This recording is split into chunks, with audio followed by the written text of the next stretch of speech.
Said I would be a teacher, and usually people lead by example, so I better be on my best behavior. Because it probably won't make any sense to some of you. Some of you are like, we knew that. But trust me, there's real science behind this, not other kind of science, which is really having a problem right now. Not to pick on anybody, but science is one of my favorite. It was one of my favorite classes at school, and it's struggling right now. And one of the reasons is because science is kind of being used as a tool by what we would consider the devil. In other words, science as a construct, like there's different sciences. Meteorology, for example. I was excellent in meteorology. I love meteorology. I love science. Don't take this the wrong way. But the whole Big Bang Theory and the whole science, it discredits any existence of a God or a higher power. Whatever your God is, it could be the energy of the universe. But I doubt it's just some guy, kicking back, chilling, and being like, ha ha ha, it's my turn to render punishment. With that said, you have science being unable to explain the things that are occurring in these brush fires. They're saying it's global warming. Well, even the fires or even the wind, I guess you could explain as that happened like literally overnight. In fact, it happened over a second if you look at it from Earth time. Because although they're saying, oh, we had a similar fire in 2010, look at the statistics right now before something else happens. And you will see that if you add up the amount of structures, and I mean homes, not outhouses, that were burned in the Santa Rosa event in 24 hours last year, which was the 100-year anniversary of the supposed, well, now very real, miracle at Fatima, or Dancing of the Sun, where prophecies were given. The third prophecy being extremely and frighteningly as if the children had actually seen the future, which was there was fire, people running, people were picturing hell, on and on and on. Very strange coincidence. I had my calendar marked for that date. Because usually it's not that, perfect. And I remember thinking, I got to pay attention to things on that date. I know something definitely went on because I got blinded to it. Usually they don't want the witnesses. And witnesses are people who kind of know what's going on. And they act as witnesses. Whether it's in a real court case or it's in a court case before God and the councils. That, I knew the fires had happened, but I didn't pay any real attention to them. It wasn't until about December that I started seeing some of the videos and I go, oh my God, this was one of those events. And only a handful of people understood that. But it's a case of spiritual pushback. Right now, we're going through an intense time of what is spiritual pushback on a global level. Now, I'll give you some examples of spiritual pushback. And I could give you 1,000,001 examples, in each specific case. You're going to say, that's ridiculous, that's crazy. I don't know how to explain it. I'm not telling it to you as if I'm making it up or anything like that. I'm telling it to you as a witness. Like, I've seen these things connected. I have very good, proof that there's so many coincidences connected here that you can't just stand there and say, well, that's just a coincidence, because I have too many of these examples. For example, I always show the North Hollywood bank robbery. Okay. And as I studied that, and I began to notice something very strange, was very religious symbols and biblical issues in that event. Interesting that most people that were not in LA often think that was a false flag event. I would have thought the same thing, except my brother goes to school right there and I lived in the neighborhood. I know it was real. If it wasn't real, then it was the best acting job in, on this. It was street theater, if you want to call it that, but it's a real street theater. So in a way, people are right when they say, oh my God, this is a conspiracy. This is, did you know the same day they ran a training drill to do this and that? Did you know the same day that the planes were told not to do, reconnaissance missions over New York? Those are all signs to you that many different things came together. I mean, we're talking about there being literally 10 to 20 plausible answers that all have evidence to them. And people go different routes as to who's to blame or what's to blame. You're never going to find out because there's too much evidence pulling you away from one answer and not enough evidence to guarantee the other answer, but all of it being very strange. And you'll tend to notice that around these events. We have the Mandela effect. You hear people talking about that. Now, to be honest with you, I think that's a cover story because it's a lot more serious than that. It's probably happened to me. I know it's happened to most of you. It's as if 2010 to 2015, you've forgotten very important moments, and you've mainly forgotten kind of what we were standing up for. This can be shown, for example, with the voting in of Barack Obama. We're not talking politics in the sense of liberal or Republican.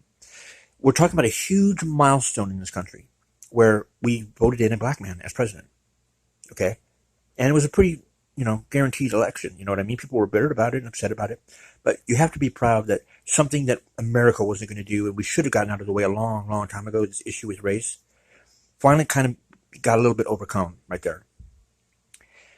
And then, in total opposition, you have, and I believe this to be inflated, meaning that for every one person, they made it seem like 20 or 30 were believing in Trump. The guy was running on hate. So you see this yin and yang, the duality thing was playing out right there. You don't know how it happens. You're mad at the people. It's almost as if they're not under their own control. The universe is pushing them together to oppose each other. So we have this huge change in Obama. Then we have this thing in Trump. At the same time, there was a comet that came out of the planet. You might remember this. It was called El Niño. We thought it was a fake because there was a movie called Deep Impact. The same characters in the movie, including the fact that Morgan Freeman was president in the movie, a black president, were the names of people that they were saying were responsible for identifying this comet. And it had a trajectory right near Earth. So the conspiracy theorists, we're going nuts. This is one of the greatest moments we ever had. NASA's shutting down its sites. Google Space can clearly show that there's hundreds of satellites around this comet, but they have a blotch over it, so they won't let us see it. And NASA's, websites are breaking down.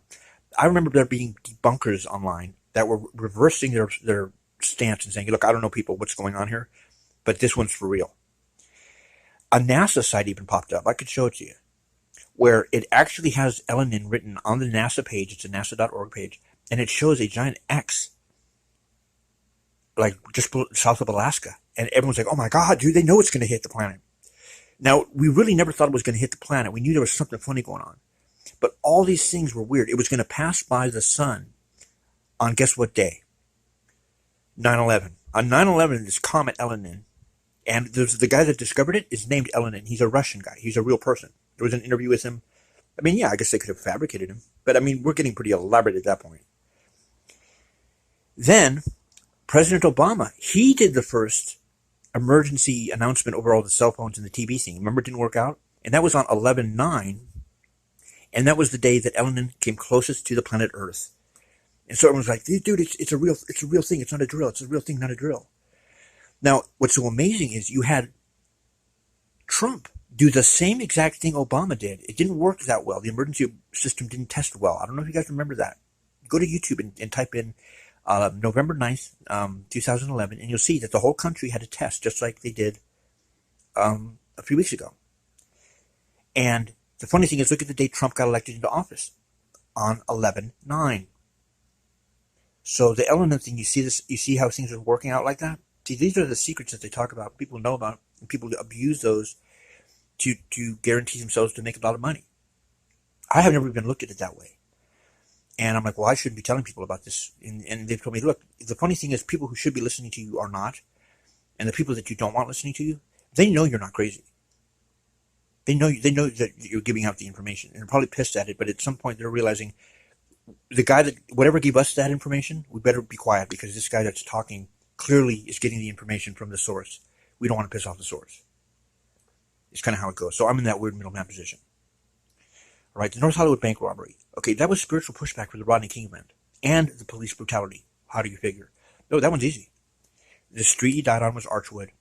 You have two guys that people think are Nazis who shot up the money in the bank, didn't hurt anybody, but they're known as being violent, are let go with their weapons that are completely illegal because they wrote a letter to the judge. There's some divine hand going over all these things, just like there was with Trump being elected. Now you say, why in God's name would God elect Trump? And that's what I've been saying. I'm saying he did not win the election. In fact, there was a survey done amongst 100 of the best unknown psychics that are out there. This is in 2014, 2015. We thought the world was going to end then. The whole Mayan thing, remember that? We're seeing numbers on clocks. Everyone seems to have forgotten all that. And yes, we're moving on. But they were asked, who's going to win the election or who's going to be president in 2016? No one had even really said, it was going to be anyone. We thought Jeb Bush and Hillary Clinton were going to be the only two running mates. Remember, they got knocked out right off the bat. But Hillary Clinton kept going. That was very unusual. But the number one answer from these psychics was, there would not be an election. So we're thinking, oh my God, revolution. Or the world's going to end. I mean, these people are always right. They're at least close to being right. I mean, if they're telling us there's not going to be an election in 2016, that must mean something disastrous has happened. No, they were accurate. It's just not like we thought. Just not like we thought. So there actually was not an election. There was an election, but there was no real election. The psychics were correct. Chastisement on America. In other words, Trump is sort of the punishment we're getting. The whole planet's going through it, but it's America's turn. And it's still happening. Now, it's like karma, but it doesn't work exactly that perfect. It doesn't work as perfect as you think it does. They're not just taking out, well, these people did something bad, so we're going to get them back. There's this time frame difference. Unfortunately, and the frightening thing, and this is why I've been so militant as a white man about we better get our race issues straight immediately, is a lot of this payback is going to come back regarding civil war and slavery and all that. And some of us can even feel that pressure around us. So it's funny that more than ever we have this hatred for hate. But I tell you, don't do that, because we're just creating that duality from spinning on and on and on and on. And, we have a lot of witnesses out there. I think it's weird that I had an incident. I wasn't treated too well by some individuals in Santa Cruz and by some of the police up there. This is a while ago. And then we have this incident where they can't explain how a woman gets out of her handcuffs, climbs out of the window of a cop car, gets into it, rams the cop, pulls back and rams into the cop again, is shot multiple times and lives. And an area that is highly unusual area for activity. And I don't just mean drugs and partying. It's a very unique, it's like the mystery spot. It's not far from that area. Now they're having fires break out in that area, spot fires that are miles apart, a week before. Now the area is called Paradise Park. Okay, now we have the opposite end of that down in Southern California, or Northern California, we have the Paradise Fire. Just like we had Santa Rosa. And I knew that on 12/7 we were going to have something go on. And we had that massive breakout of fires, including the only time Bel Air has burned since November 6, 1961, 11/6/61. So now you have the opposite numbers, which was by far, I considered, and I wrote a book about it. They called the conflagration one of the most amazing and stunning events to have occurred at the time. And it was the number one natural disaster at the time. And I've heard testimony from firemen. Firemen can be pretty well trusted. And many of them talk about it saying like it was a supernatural event, that they can't explain. They don't know how to explain what had happened. And when I go back and look at the history of that day, there are things like the record for low humidity. You hear about these winds and the drought. The fact of the matter is, if you look at a drought map, Northern California isn't even considered in a severe drought or in a drought or moderate drought. It's not. We got our dams filled from the severe drought of 2015 over about a whole month or two where it rained every day for a month. Now, we still have drought problems. We always do. But this idea that the drought's been lasting forever is false. When the Santa Anas blow, the humidity levels go so low, it's a drought that occurs overnight because you have the moisture sucked out of the plants. Now, 3% humidity is extremely low. That's bone dry. That's like where your lips are chapped. You need to drink water or it'll suck the water out of you. The day of the Bel Air fire, which they've never been able to figure out how it started, the Santa Anas had been blowing for 7 days.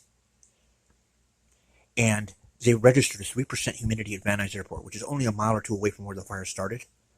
Okay, that's a record that still stands to this day. So by coincidence, the most humid or low humidity day, where all the water is sucked out of everything around, the worst possible fire day of 100 years, happened to be the same day that this happened. They knew a fire was coming. They actually did. At 8 o'clock in the morning, they announced a fire was not only imminent, it was going to happen. And firemen were at the Bel Air fire to put it out within 3 minutes. And you should hear the radio calls. Within 3 minutes, it had traveled over half a mile, and they were calling for every crew in the city. The city of Los Angeles ran out of water because people were so panicked, far removed from the fire, that they turned on all the sprinklers and bathtubs, like down by the beach, like hundreds of miles away. It was an event, and we're having those events happen again. And it's interesting because exactly a week before that event was the last and only time of the most severe and largest nuclear explosion test ever conducted by Russia, almost exactly a week before that event in Bel Air. So we're having these weird connections of polar, like, you hear about these ley lines and how things happen. Why the pyramids of Egypt are exactly to the inch halfway around the earth to where Roswell, New Mexico is. I mean, these things can't be ignored. And then you start seeing, like, my two witnesses, they would let their bodies lie in the street and not let them be buried. That's what happened with the guys who got shot at the end of the North Hollywood bank robbery. No one got killed except for the two robbers. Just like I said, they got shot on Archwood was the name of the street. The bank's address was 666. One of the birthdays of one of the guys was June 6th of 1966. The name Mata Serrano.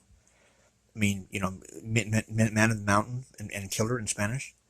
And Larry Phillips, I thought, well, his middle name is Warfield. And then they get these bullets that are, armor piercing. Do our soldiers have those bullets? Because I know tanks do, and like helicopter gunships. But how do you get? I'm not saying they don't exist. I'm saying the situations that come together are too perfect. They're not able to be controlled by man. And so we got to be very careful when we say these things negatively about other people. We're being set up by the universe to hate people, and we're almost always wrong, and we end up getting punished for it, or the wrong people get punished for it. And that means down the line, the innocent always get hurt. Until we finally figure out that no matter how boring it sounds to you, okay, it's not about, oh, I have to love this person like that person. Love thy enemy is based on this. If you don't, you're going to get your ass kicked by something somewhere, and it'll probably be someone you love or care about, and you never expected it from, because that's how God and the universe works. So when you put that negative energy out there, there will be spiritual pushback. And, just a lot of negative things have happened to me, and you can see it in other people's lives. You think, oh, if I cheat on my boyfriend, then that means my next boyfriend's going to cheat on me. It doesn't work like that. It doesn't work like that. It could mean that your best friend's child passes away. You're going to think, what does that have to do with me? That's what I'm saying. You put out that energy, and somehow or another it attaches itself to someone near you, and you don't even know it. You don't think that you have anything in common. But that spiritual pushback is very powerful right now. And these fires and all these things, I mean, how do you think the Iraq felt when we're knocking on the door and coming to kill everybody with helicopters and gunships, and they don't even have any WMDs? And you're panicked because we have some Latinos at our border that are going to come in and get jobs. Now you know how it feels, huh? They're coming to get us. They're coming to get us. They're saying tanks are there and all this and that. People are freaking out. Okay, well, now you know how it feels. I mean, I'm not saying that because I'm supporting it as much as I'm telling you that's how it is. We're getting a huge lesson right now. The ancients have told us about it. It's been in every text, and we ignore it. And then when we see people around us doing these things, no one says anything. No one speaks up. No one does. They're scared to say anything. And that's the goal of the enemy. Because awareness is what gets all this beat, I mean, do you think just because I'm not some famous guy that I don't have weird Illuminati type attacks and shit happening to me all the time? And people laugh at that. They go, dude, who are you? You're just, that's exactly my point. Like other people, they're on TV all the time. You see that. Everyone I know, I just don't want to tell them it's happening to them, that goes out and stands up for something that is opposite to the negative side, someone or other runs into some bad luck. You've seen this happen before, and you'll laugh about it and think it's funny. I don't think it's funny at all. I feel sorry for people because it's as if something else is controlling them. Their decisions are being controlled by outside forces. And the only control we have over that is to fight that and to love each other. Peace.